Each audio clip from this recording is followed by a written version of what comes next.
1992 was a time when women were stepping out and stepping up in communities across the country. As a nation, we were becoming aware of the need for change and of the importance of our environment, and the concept of green and renewable energy was a significant part of that. And in what was then, and still is, a very male-dominated industry, women, such as the four being honoured by your conference today, played a vital role in leading change in the energy sector. And in county terms, it was my native county, Mayo, that was leading the change with the first wind plant in Balnacorrig, which I remember well.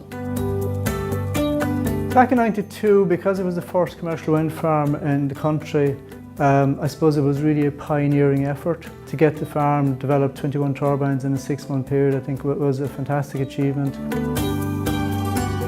In 1992 I joined Ireland's first wind farm, Balnacorrig, County Mayo. It was a big change to us, a lot of different things we've never involved before. Even computers were a new thing to us at that time. Everyone was very interested in this new project because it was the first in the country, so everyone was just wondering, like, would it be something for the future? Yes, the farm is still running and operating well. The experience has been very positive for us. It has been a good, productive farm. I'm from Denmark. I have lived in Ireland since 1973. I worked in the Danish embassy for the first many years. Decided when you hit your 40s, you needed a change. Gave in my notice to set up my own company, and I focused in. I was aware what was happening in Denmark and in Europe with renewable energy. So I focused on renewable energy. I got involved through my late father, who had amazing foresight. After being involved in mining all his life, he started to look at other opportunities in the Arigna area and came up with the idea of looking at wind energy. Initially, when I first became interested in wind, I saw on an IMAX screen the blue planet, the first photographs that came back from the Apollo mission. And it was so staggeringly, mind-blowingly beautiful. I decided I needed to do something,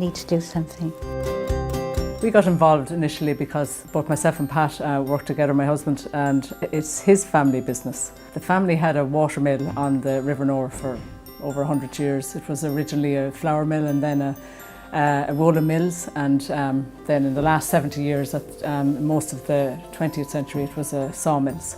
We live right beside it.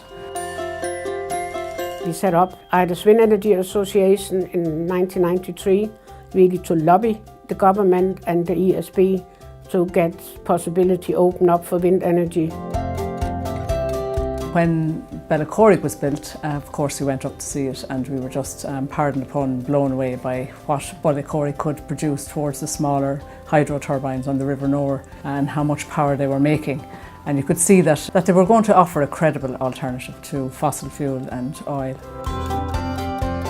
The main challenge was initially planning, but it was easier then than it is now. It was very difficult to persuade people how essential it is. Nobody believed in climate change, they just didn't. Talking to the banks, we would have brought wind reports showing what the wind resource in the site was. One of the first questions we were asked by the bank was, all looks very good, but are you sure that the wind is going to continue to blow? Obviously, the wind has continued to blow. There still certainly are a lot of jobs, and I think we create a lot more jobs than it's general. We are going to build a wind farm now, which we hope to have operation in about 18 months' time. And once we have that up and running, I think I'll be handing over and time for me to retire. By the end of the 90s, by the turn of in the new millennium, wind was producing power at a price comparable to fossil fuel generation and in the amounts that was needed. And so we are now at 25% electricity on the grid. Our target for the next few years, just for the short-term future, is for 40% on the grid by 2020. I think now I'm a lot more focused on the environmental benefit of green energy. Future generations we must take care of. Wind is the cheapest form of renewable energy. The future is going to be low carbon. and that's what matters. We now are looking at a future where it's possible to have 100% renewables on the grid because of smart grid technology, and now wind is offering the world power without emissions. What's not to like about wind?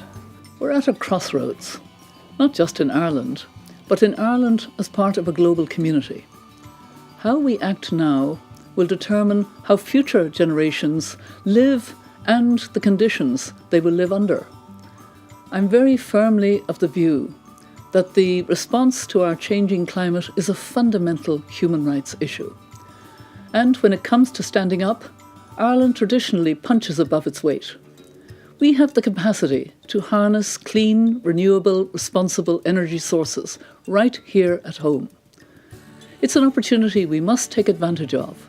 Ireland can be a leader in the global conversation necessary for climate justice, ensuring that decisions on climate change are participatory, transparent and accountable in a way that was not done enough in the past, and that climate action is informed by human rights, which is fundamental to achieving climate justice. Climate change is an issue that requires complete human solidarity.